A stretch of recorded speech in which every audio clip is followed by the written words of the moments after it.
మీ ఎలాంటి వ్యాపార ప్రకటనలకైనా వెంటనే మా ఛానల్ సంప్రదించండి. నమస్తే. ప్రస్తుతం మన స్టూడియోలో ప్రముఖ ఆధ్యాత్మికవేత్త, జ్యోతిష్య వాస్తు పండితులు, లలితాదేవి ఉపాసకులు బ్రహ్మశ్రీ నానాజీ పట్నాయక్ గారు ఉన్నారు.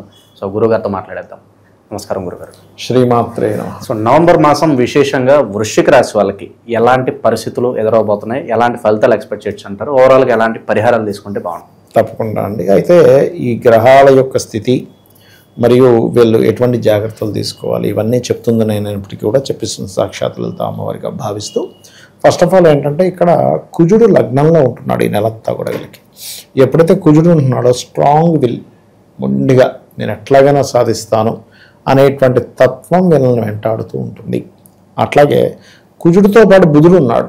దీనివల్ల ఏంటంటే కొంచెం ఏదైనా బిజినెస్ స్ట్రెస్ కూడా కొంతవరకు ఉంటుంది. అంటే ఒక బిజినెస్ పెట్టాము, ఈ బిజినెస్ ఏంటి, అసలు ఏం చేయాలి, అలాగే చేయాలి, ఆ థాట్స్ ఎక్కువగా వర్కౌట్ అవుతుందా లేదని వర్కౌట్ అవుతుందా అనేటువంటి సందేహం అనుకోండి, దాని నుంచి ప్రయత్నం చేయడం అనుకోండి, గట్టిగా ప్రయత్నం చేయడం అనుకోండి, ఇవన్నీ కూడా జరుగుతూ ఉంటాయి. ఇక వీళ్ళకి ధన సంబంధించినటువంటి అంశాలు కనుక చూస్తున్నట్లయితే ఫస్ట్ ఆఫ్ ఆల్ వీళ్ళకి ఎప్పటి నుంచో రెండవ అధిపతి 9వ స్థానంలోకి వచ్చి చేరాడు కాబట్టి పర్టికులర్గా వీళ్ళకి రియల్ ఎస్టేట్ రంగాల్లో ఉండేటువంటి వారికి, లేదా సాఫ్ట్వేర్లో ఏదైనా అప్లికేషన్, లేకపోతే ఏదైనా ఇప్పుడు మనకి వాళ్ళ రేపు చాలా యాప్స్ వచ్చేసాయి, యాప్ డెవలప్మెంట్ చేసేటువంటి వారికి చాలా అనుకూలంగా ఉంటుంది. రైతులకు బాగుంటుంది చెప్పాలంటే. ఏదైనా ఒక ప్రోడక్ట్ని విదేశాలకు పంపించి, అంటే కొంతమంది చాలా రిచ్ ఇవి ఉంటాయి, ఫ్రూట్స్ లాంటివి, ఫ్లవర్స్ లాంటివి, ఇటువంటివి విదేశాలకు పంపించడానికి చాలా అనుకూలంగా ఉంటుంది.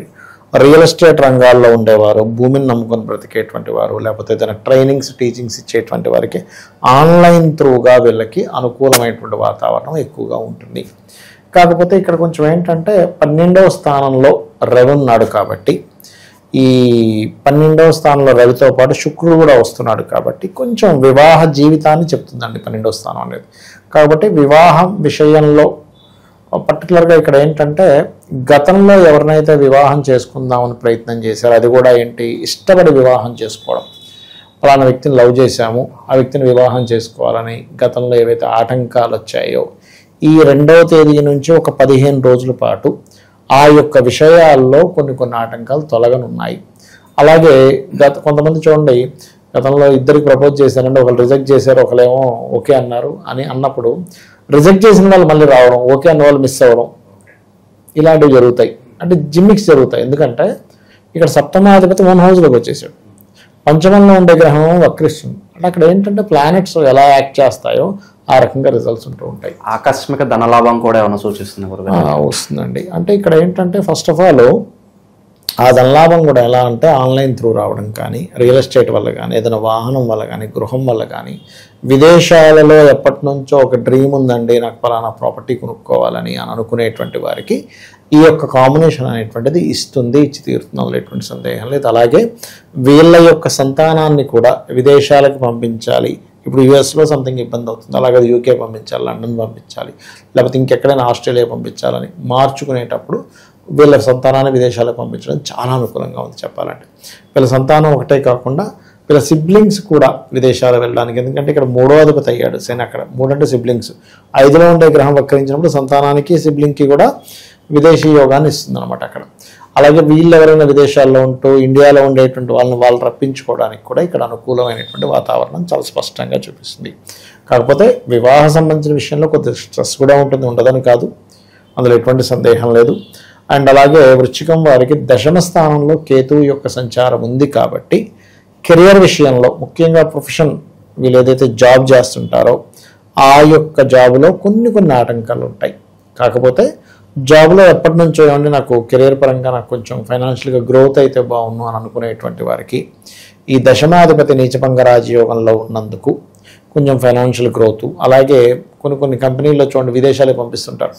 అలా ఈ మంత్లో ఎవరైనా సరే మొదటి 15 రోజులు కనుక విదేశాలకు వెళ్ళడానికి కంపెనీలో ఏదైనా మనం ఏదైనా అప్లికేషన్ పెట్టుకుంటే సక్సెస్ అవుతుందా అని అడిగేటువంటి వారికి ఈ 12వ 10వ స్థానాధిపతి 12లో ఉన్నందుకు ఆ యోగాన్ని ఇస్తున్నాడు. అలాగే 10వ స్థానంలో కేతువు, ముఖ్యంగా కేతువు ఏంటంటే స్ట్రక్కింగ్ ప్లానెట్ అంటాము, మారేటువంటి ప్లానెట్, కొంచెం ఉన్న జాబ్ వదిలేయాలనిపించే ప్లానెట్ ఇట్లాంటివి. కాబట్టి ఈ జాబ్ విషయంలో వీళ్ళకి మారిపోవాలని, వదిలేసేయాలని, విదేశాలకు వెళ్ళే ఛాన్స్ వస్తే ఏదైనా ట్రై చేసుకోవాలని, ఇట్లాంటివి బాగుంటాయి. కాకపోతే మరింత బాగుండాలి వీళ్ళకి కెరియర్ పరంగా అని చెప్పి చూసుకున్నట్లయితే వీళ్ళు ఎక్కువగా ఈ గణపతి ఆరాధన చేయాలి. మరియు జాబ్ కోసం ఎక్కువ ఇబ్బంది పడేటువంటి వారు ఓం మాణిక్య మకుటాకార జానుద్వయ విరాజితాయై నమః అనే నామస్మరణ చేస్తూ ఉండాలి. ఇవి కనుక చేసుకున్నట్లయితే ఖచ్చితంగా బాగుంటుంది. తండ్రుల నుంచి, గురువుల నుంచి, లేకపోతే ఏదైనా పుణ్యక్షేత్రానికి వెళ్ళడం ద్వారా ఒక్కోసారి చూడండి మనకి పలవరం పనవట్లేదు, ఏదైనా క్షేత్రానికి వెళ్ళొచ్చేద్దాం అప్పుడు అవుద్దంటాం. అలాగే ఇప్పుడు వీళ్ళకి గురువు పర్టికులర్గా 12వ తేదీ వరకు భాగ్యస్థానంలో గురువు ఉన్నందుకు ఈ 12వ తేదీ వరకు వీళ్ళకు ఉన్నటువంటి గ్రహస్థితి ఏమిటి అని చెప్పి చూసుకున్నట్లయితే ఇట్స్ వెరీ క్లియర్లీ వీళ్ళకి ఏదైనా క్షేత్ర దర్శనం చేసుకోవడం ద్వారా, అందులో అమ్మవారి ఆలయం కానీ లేనట్లయితే దక్షిణామూర్తి యొక్క ఆలయానికి కానీ వెళ్ళినట్లయితే ఖచ్చితంగా కొంత పని అవ్వడము, ఏదైనా పెద్ద మొత్తంలో ధనం రావాలంటే ఆ ధనం రావడము, కొంత భగవత్ అనుగ్రహము అంటారు. అంటే వీళ్ళకి ఈ 12వ తేదీ వరకు గురువు ఎప్పుడైతే ఉన్నాడో అక్కడ లగ్నాన్ని చూస్తుంటాడు. ఎప్పుడైతే లగ్నాన్ని చూస్తాడో, లగ్నాన్ని చూసేటువంటి గురువు ఏంటంటే ముఖ్యంగా ఇప్పుడు ఎవరైనా సరే ఈ కార్తీక మాసం మనకి ఇప్పుడు ఈ నవంబర్ మాసంలోనది ఏదైనా ఉపనయనాలు చేయించుకోవడానికి కూడా 12వ తేదీ వరకు వీళ్ళకి బాగుంటుంది చెప్పాలండి. ఎందుకంటే 12లో ఉండేటువంటి మన 12వ తేదీ వరకు ఉన్నటువంటి 9వ స్థానంలో ఉండేటువంటి గురువు లగ్నాన్ని పంచమాన్ని చూస్తుంటాడు. ఎప్పుడు కూడా లగ్న పంచమాలను చూసేటప్పుడు వృశ్చిక లగ్నం వారికి అది ముఖ్యంగా ఉపనయన సంస్కారాలకి ఇట్లాంటి వాటికి బాగుంటుంది. ఇంకోటి ఏంటంటే సంతానం కోసం ప్రయత్నం చేసేటువంటి వారికి కూడా గతంలో ఏమైనా మిస్క్యారేజ్ అయ్యాయి, కొంచెం ముందుకు కదలాలి అని అనుకున్నప్పుడు పంచమంలో శని వక్రించినందుకు గతంలో ఒక మిస్క్యారేజ్ అవ్వడం, కొంచెం సంతానం వల్ల కొంత స్ట్రెస్ ఉండడం ఇట్లాంటివి జరుగుతాయి. కానీ ఇప్పుడు గురువు ఎప్పుడైతే పంచమాన్ని చూస్తున్నాడో ఇది ముఖ్యంగా సంతానం ఒకటే కాకుండా ఫ్రెండ్స్ వల్ల కొంతవరకు కొంత లబ్ధి కలగడం కానివ్వండి, అలాగే long term share market share విషయాలకు బాగుండడం కానివ్వండి, క్రియేటివ్ ఫీల్డ్లో ఉండేటువంటి వారికి కొత్త అవకాశాలు రావడం, అందులో ముఖ్యంగా క్రియేటివ్ ఫీల్డ్లో కూడా సినిమా ఫీల్డ్ కనుక చూసుకున్నట్లయితే ఆ యొక్క సినిమా ఫీల్డ్లో కూడా ప్రధానంగా ఏంటంటే ఈ పౌరాణిక సంబంధించిన లేకపోతే కొంచెం ఈ ఆధ్యాత్మిక సంబంధించిన సినిమాలు తీస్తుంటారు, అటువంటి వాటికి చాలా బాగుంటుంది. అయితే ఇక్కడ ఎవరికైనా మరీ ఎక్కువ ఇబ్బంది ఉంది ఏది మన ఈ కెరియర్ విషయంలో అనుకునేటువంటి వారు పర్టికులర్గా రవికేతు గ్రహాల దగ్గర దీపారాధన చేస్తూ సూర్య భగవాను చూస్తూ అర్ఘ్యం వదిలేటప్పుడు అందులో గణపతిని కూడా దర్శనం చేసుకుని ఇందాక నేను చెప్పినటువంటి ఓం మాణిక్య మకుటాకార జానుద్వయ విరాజితాయ నమః కనుక చేసుకున్నట్లయితే ఖచ్చితంగా బాగుంటుంది. అయితే ఇక్కడ ఏంటంటే స్ట్రాంగెస్ట్ పాయింట్ ఏంటంటే లగ్నంలో కుజుడు ఉన్నాడు. లగ్నంలో కుజుడు ఉన్నప్పుడు ఏమవుతుందంటే వీళ్ళు గట్టిగా నిలబడి ఉంటారు స్ట్రాంగ్గా. అది వీళ్ళకి ఈ నెల ముఖ్యంగా ఇది చాలా గొప్పమైనటువంటి విషయం. ఇది చివరిగా శత్రువుల పరిస్థితి గురుగారు, వాళ్ళ నుంచి ఏదైనా ఇబ్బంది ఉందంట? శత్రు బాధ కొంచెం ఉంటుందండి వీళ్ళకి. ఎందుకంటే ఒక్క కుజుడు ఉండడం వేరు, అతను 6th లాట్ అవడం వేరు, బుధుడితో కలిసి ఉండడం వేరు. బుధుడితో కలిసి ఉన్నప్పుడు ఏంటంటే మనకి ఫ్రెండ్ అనుకున్నవాడు కూడా శత్రువు అవుతుంటాడు ఈ టైంలో. మనకు తెలియకుండానే కొంచెం కోపం వస్తుంటుంది, ఎందుకంటే కుజుడు అగ్రెసివ్ నేచర్కి కారకుడు కదా, అగ్రెసివ్ నేచర్ని ఇస్తూ ఉంటాడు. కాకపోతే లక్కీ ఏంటంటే ఇక్కడ గురువు దృష్టి పంచమంలో ఉంది కాబట్టి శత్రుత్వాలు ఏర్పడినప్పటికీ మరలా అది ఏదో తారాస్థాయికి వెళ్ళి అదేదో పెద్ద పెద్ద శత్రుత్వాలకు రానివ్వకుండా చూసుకుంటూ ఉంటాడు. కాకపోతే 12 తర్వాత మాత్రం కొంచెం జాగ్రత్తగా ఉండాలి, ఎందుకంటే గురువు వక్రగతి చెందుతాడు.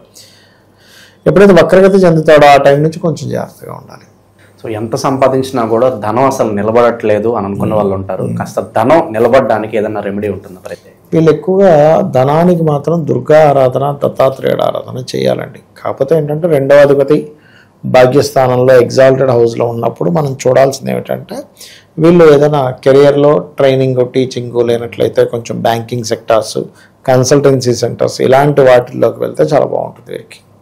ఓవరాల్గా ఈ రాశి వాళ్ళందరికీ ఈ నెల ఎలాంటి ఫలితాలు ఎదురవుతాయో మీ మాటలు అద్భుతంగా వివరించారు. ధన్యవాదాలు. శ్రీమాత్రే నమః.